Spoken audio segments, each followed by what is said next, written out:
Assalamualaikum warahmatullahi wabarakatuh.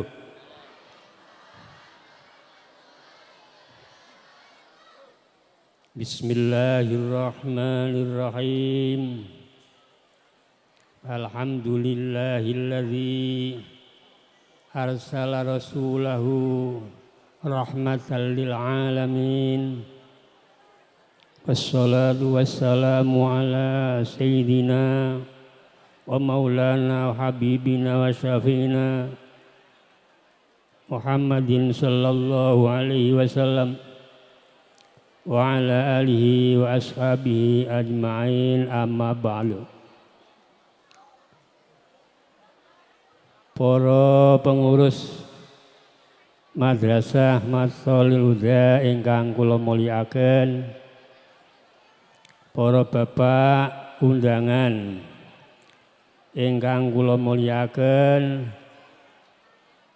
para bapak, para ibu sedaya kemawon ugi ingkang kula mulyakaken,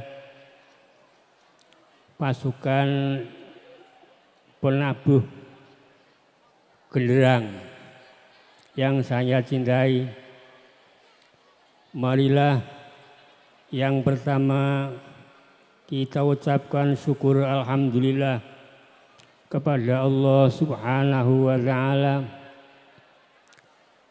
bahwa dengan rahmatnya kita sekalian bisa berkulung di Madrasah Mathalil Huda ini dalam rangka gebyar sholawat. Mudah-mudahan acara ini mendapat ridho dari Allah Subhanahu wa ta'ala dan besok di akhirat mendapat syafaat Nabi Muhammad sallallahu alaihi wasallam. Amin Allahumma amin. Yang kedua, sholawat berserta salam kami unjukkan kepada Rasulullah sallallahu alaihi wasallam yang telah menuntun kita ke jalan yang benar, yaitu jalannya orang-orang yang diridhoi oleh Allah Subhanahu wa ta'ala, bukan jalan orang-orang yang mendapat murka dari Allah Subhanahu wa ta'ala. Para hadirin hadirat yang kami muliakan, pertama saya mengucapkan terima kasih kepada panitia penyelenggara gebyar sholawat dalam rangka memperingati lahirnya Rasulullah sallallahu alaihi wasallam. Mudah-mudahan saja apa yang dicita-citakan oleh kalian benar-benar mendapat ridho dari Allah Subhanahu wa ta'ala. Amin Allahumma amin. Para hadirin yang kami muliakan, kami di sini langsung saja kepada masalah mengapa kita di bulan Rabiul Awal ini bersukaria, do seneng-seneng, do gembira untuk menyongsong daripada lahirnya Rasulullah sallallahu alaihi wasallam. Apa sebabnya? Ini yang perlu kita ketahui. Mengapa kita semua ini bergembira dengan adanya kelahiran Rasulullah sallallahu alaihi wasallam. Kita tahu para rawuh bahwa sebelum Nabi Muhammad sallallahu alaihi wasallam lahir di dunia, masyarakat dunia ini terkenal dengan masyarakat jahiliyah, yaitu masyarakat yang penuh dengan kedurhakaan kepada Allah dan jauh daripada kebaikan. Nah, mereka senang berperang antar suku. Mereka senang tukaran sama tetangga. Mereka senang tukaran kepada orang yang tidak disenang. Ini adalah tabiat, khususnya adalah orang-orang Arab yang pada waktu itu. Sehingga dengan demikian orang itu sulit untuk diajak berbuat baik. Artinya keras, tidak mau menerima daripada ajakan orang lain yang baik-baik. Sehingga dikatakan oleh Allah Subhanahu wa taala dalam Al-Qur'an, "Lau anfaqta ma fil ardi jami'an ma allafta baina qulubihim walakinnallaha allafa bainahum innahu azizun hakim." Kok upama sliramu kabeh iki nguwehke marang apa-apa sing nang dhuwur bumi marang wong-wong Arab, mula ora tetep bakal nampa, ora bisa nglunakake atine wong Arab, sebab sangka wis keras angel diatur. Niki wong Arab pada saat itu. Sehingga dengan demikian di sana terkenal dengan apa yang kita katakan exploitation the nation for nation, exploitation delon parlon, homo homini lupus. Manusia senang menjajah pada manusia lain. Yang satu ingin menginginkan penjajah bangsa yang lain, manusia yang satu sebagai serigala daripada manusia yang lain. Inilah gambaran daripada masyarakat Arab pada saat itu. Sehingga orang sudah jelas sulit untuk diajak untuk berbuat baik. Mereka sudah lupa diri mempertuhankan benda yang benda itu buatan sendiri. Ini ada salah satu contoh daripada sahabat Umar sebelum masuk Islam. Beliau apabila pergi membawa roti dan roti itu dibuat golekan seperti halnya berhala. Kalau nanti di tengah jalan dia kelaparan, maka roti buatan dia tadi yang dianggap Tuhan dimakan. Jadi ini ada orang memakan Tuhan, yaitu Umar bin Khattab. Kesamping itu kekejamannya, Umar bin Khattab adalah membunuh anaknya, putri hidup-hidup, karena dianggap anak putri tidak bisa untuk berperang. Sehingga ada suatu ketika waktu Umar ini pulang dari bepergian jauh, istrinya melahirkan. Umar bin Khattab tidak tahu apakah putranya ini putri atau putra. Istrinya berpikir, kalau nanti ayahnya ini pulang kemudian tahu bahwa anaknya adalah putri, mesti dimatikan, ditanam hidup-hidupan.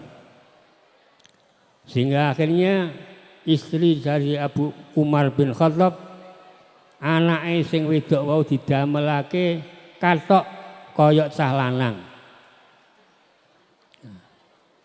Pada suatu saat Umar bin Khattab kepingin anaknya ini diajak jalan-jalan di padang pasir. Setelah di sana, kemudian putranya tadi ingin kencing.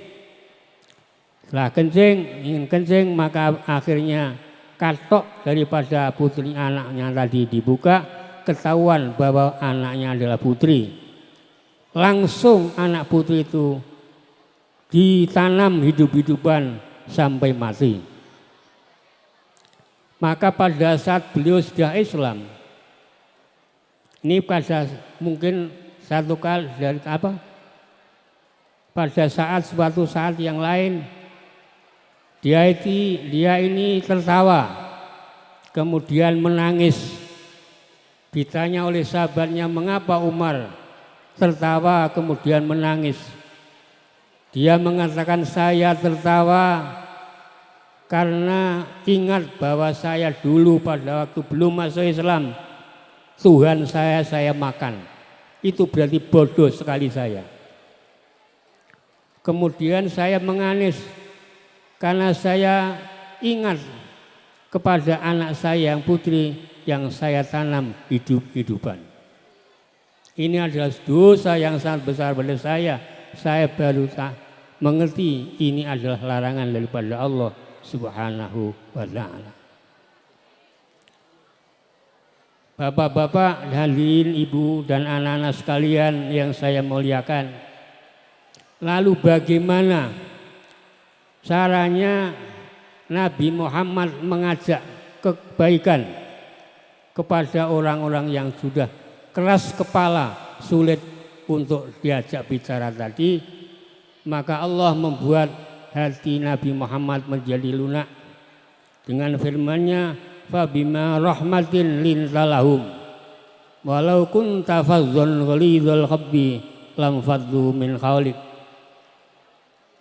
Dan dengan kasih sayang Allah, kamu jadikan hatimu lunak kepada mereka.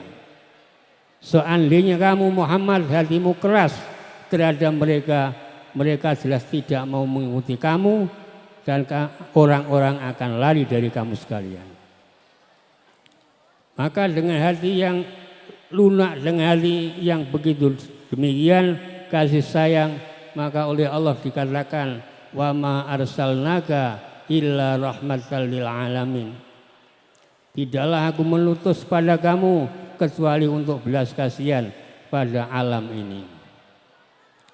Alhamdulillah dengan tekun Nabi Muhammad, dengan dakwah dengan hati yang baik, hati yang lunak, mengajak kepada mereka orang-orang yang sudah begitu jauh daripada Allah, akhirnya orang-orang itu bisa masuk Islam karena dengan ajakan yang penuh kasih sayang.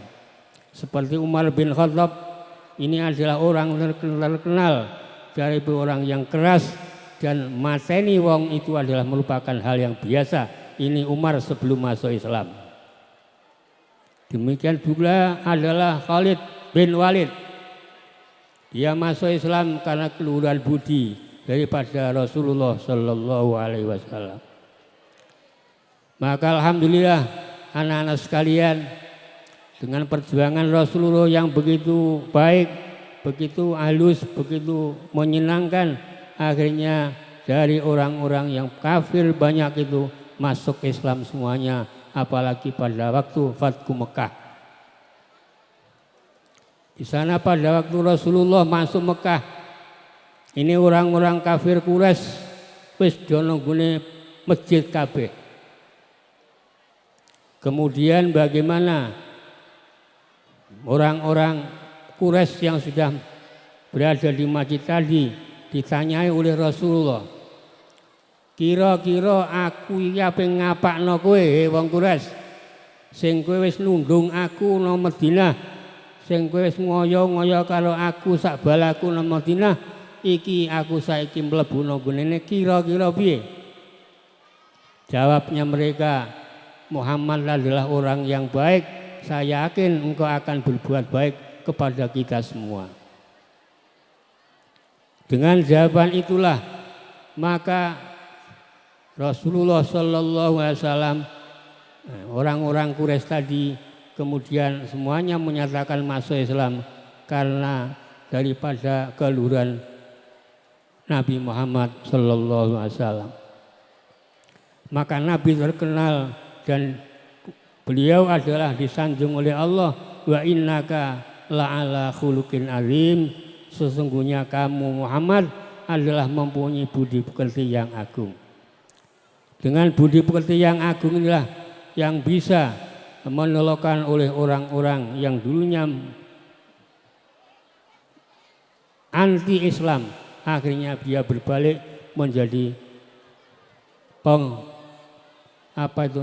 pembela agama Islam seperti Umar bin Khattab dan Khalid bin Walid.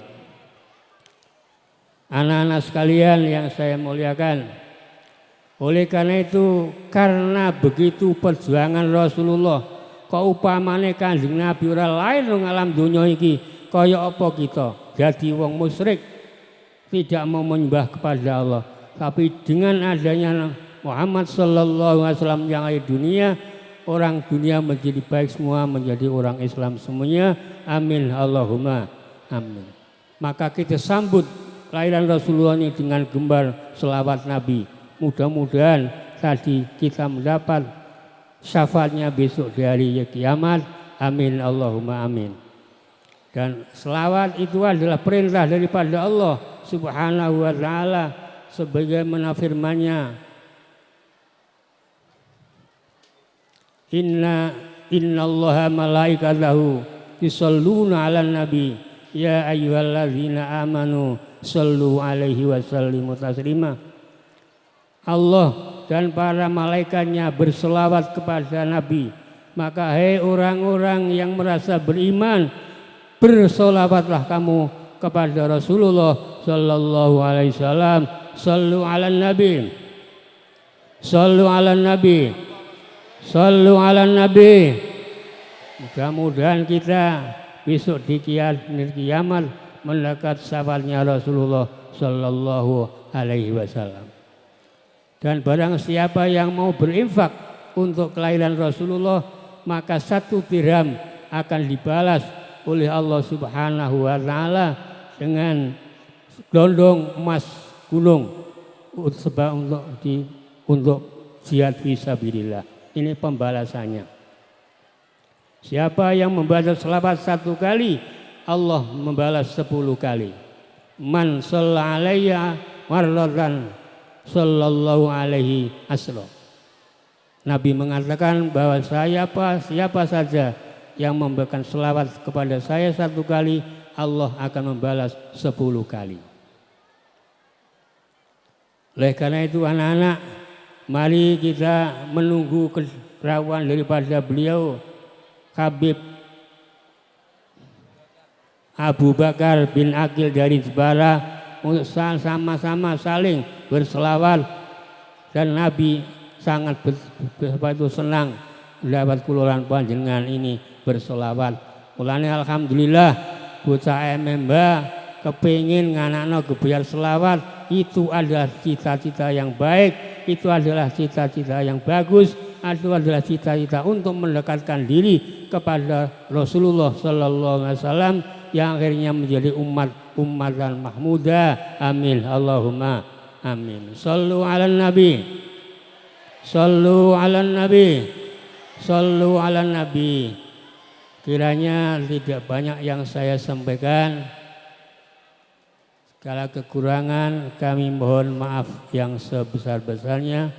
Akhirul kalam. Wassalamualaikum warahmatullahi wabarakatuh.